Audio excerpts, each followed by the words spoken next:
Di awal scene diperlihatkan seorang kakek tua yang sedang bercermin, melepas semua pakaiannya sampai telanjang bulat dengan kulit yang mulai keriput tak lagi kencang. Dia menyadari jika hidupnya sangatlah kesepian tanpa ada sosok wanita di dalam hidupnya. Selama hidup dia tidak pernah berhubungan dengan wanita ataupun berjelajah ke hutan rimbun yang sangat lembab. Selain itu, dia tidak pernah mengasah terongnya. Lee Jeok-kyo adalah seorang penyair sekaligus penulis sastra terkenal di negaranya. Walau memiliki popularitas tinggi, nyatanya Pak Lee memiliki kehidupan yang sangat hampa, datar, dan kesepian. Hidup sendirian di rumah yang terbilang cukup besar. Pada suatu hari, Pak Lee bertemu mahasiswa bernama Seo Ji-wo. Ji-wo adalah seorang novelis baru. Dia sangatlah mengagumi, menghormati, dan fanboy-nya Pak Lee, yang sudah dianggap seperti sosok ayah bagi Ji-wo. Mereka mulai menjalin kedekatan yang sangat intens, seperti keluarga. Selain itu, Ji-wo kini tinggal bersama Pak Lee. Mereka berdua selalu menghabiskan waktu bersama-sama, bertukar cerita, membaca bersama, dan hal apapun mengenai kehidupan.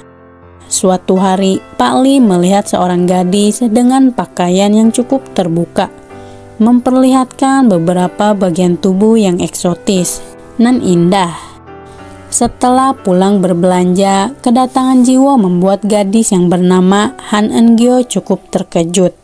Setelah duduk santai di kursi favoritnya Pak Lee, sontak saja Eun-gyo pun langsung menyapa mereka, lalu pergi. Kemudian Ji-wo bercerita pada Pak Lee bahwa dia kembali bertemu dengan Eun-gyo. Sekaligus Eun-gyo ini ternyata sedang mencari pekerjaan paruh waktu, mengisi kekosongan setelah pulang sekolah. Di pagi harinya, Eun-gyo diterima oleh Pak Lee sebagai pembantu di rumahnya. Awalnya tak ada yang aneh dengan Pak Lee, seperti aba-aba pada umumnya, yang sibuk dengan urusannya dan tidak mempedulikan orang-orang sekitar. Begitu juga dengan Eun-gyo, bekerja dengan tekun, bekerja keras membersihkan setiap sudut ruangan hingga pada suatu momen di mana Pak Lee salah fokus melihat tubuh Eun-gyo mulai terbuka ketika membersihkan kaca jendela. Pak Lee pun tak menyia-nyiakan momen legit tersebut. Di malam harinya, Eun-gyo mendatangi rumah Pak Lee dengan keadaan yang basah kuyup setelah hujan-hujanan, hanya untuk datang ke rumah Pak Lee. Tetapi dia menyadari jika wajah Eun-gyo mengalami lebam. Ternyata Eun-gyo bertengkar dengan sang ibu, sehingga Eun-gyo terkena boga mentahnya si ibu. Rupanya hubungan mereka kurang berjalan dengan baik, yang dimana si ibu selalu melampiaskan kekesalannya pada Eun-gyo. Singkatnya, Pak Lee kembali gagal fokus melihat apa melegitnya Eun-gyo, bukannya mendengarkan ceritanya. Pak Lee ini justru mulai traveling kemana-mana setelah melihat serabi lempitnya Eun-gyo, yang mulai membuat anunya naik turun. Beberapa jam kemudian, hujan terus turun dengan muncul suara petir yang sedikit menakutkan yang membuat Eun-gyo juga takut. Dia secara diam-diam masuk ke kamar Pak Lee. Keesokan paginya, Pak Lee dikejutkan dengan Eun-gyo berada di ranjang yang sama, berada tepat di depan terongnya. Selain itu, dia juga mulai penasaran dengan nenek Eun-gyo, karena baru pertama kalinya melihat dua gunung itu membuat terkagum-kagum dengan hal itu. Dia juga melihat gambar burung di dada Eun-gyo. Ji-wo yang melihat mereka berdua dekat merasa ada yang aneh. Terlebih Eun-gyo ini merupakan anak di bawah umur.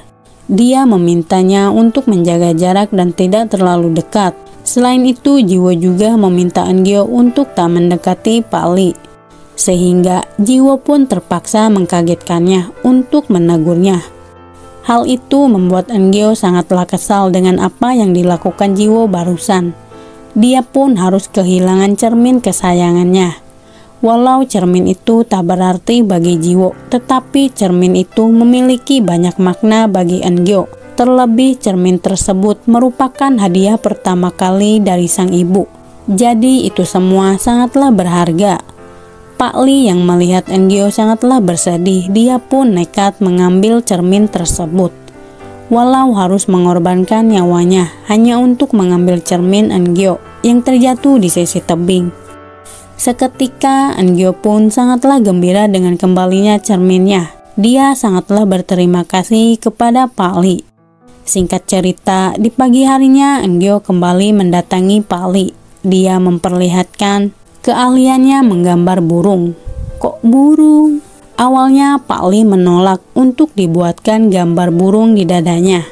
Karena memaksa, Pak Lee pun terpaksa menuruti keinginan Eun-gyo. Hal itu membuat Pak Lee merasa kurang nyaman harus dekat dengan Eun-gyo.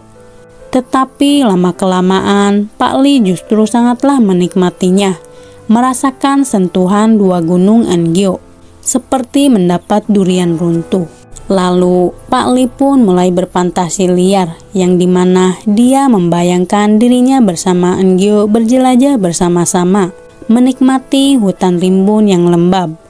Sayangnya, saat dia hampir saja berhasil menjelajahinya, fantasi tersebut terhenti dengan Eun-gyo membangunkannya karena gambar burungnya telah selesai. Kini mereka mempunyai gambar burung yang sama. Di sisi lain, Jiwo benar-benar gelisah dengan Eun-gyo dan Pak Lee. Semakin hari semakin dekat satu sama lain. Dia terus memperingatkan Eun-gyo untuk tak dekat dengan Pak Lee, namun selalu dihiraukan. Hingga suatu hari, Jiwo melihat tubuh Eun-gyo mulai terbuka. Sedikit demi sedikit, dia mengamatinya secara diam-diam. Selain itu, dia juga mulai tertarik dengan Eun-gyo yang mulai meresahkan Bun.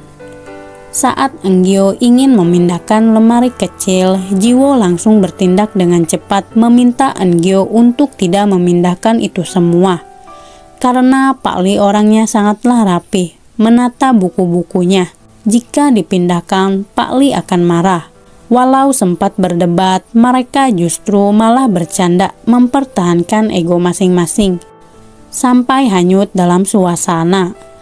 Tak lama kemudian, Jiwo melihat karya Pak Lee yang disembunyikan di dalam lemari kecil tersebut. Tetapi dia langsung bergegas menutupnya kembali.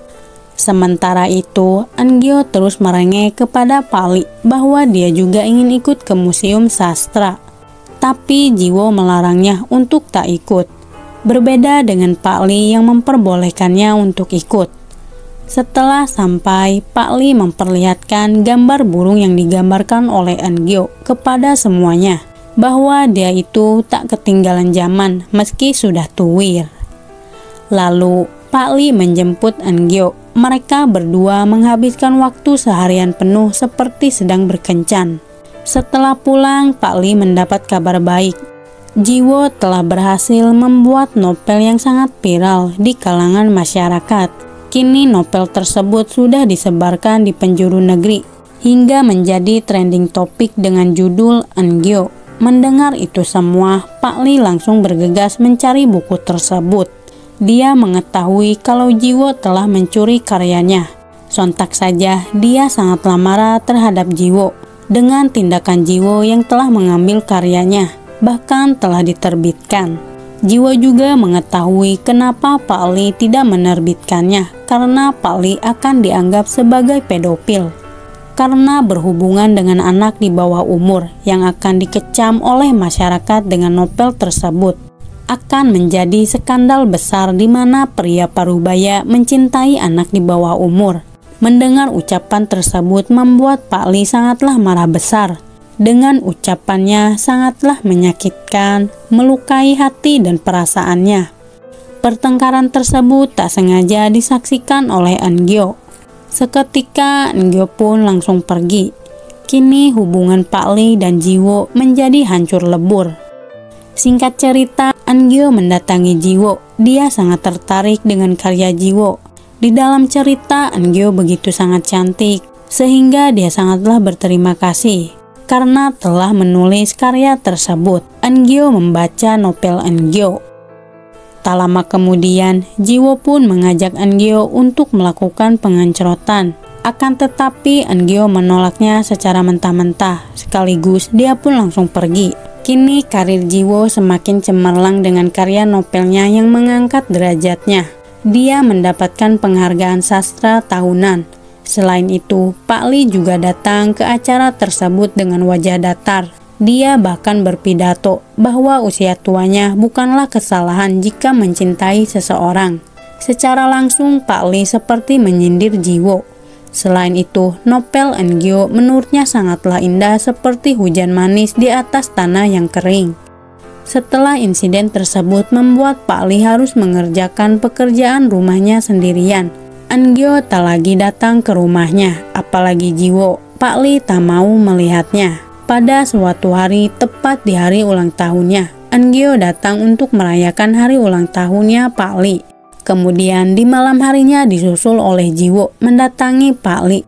Awalnya Pak Lee hanya diam, tidak berbicara sepatah kata pun. Lalu Pak Lee pun mengajak Jiwo untuk bergabung dengannya.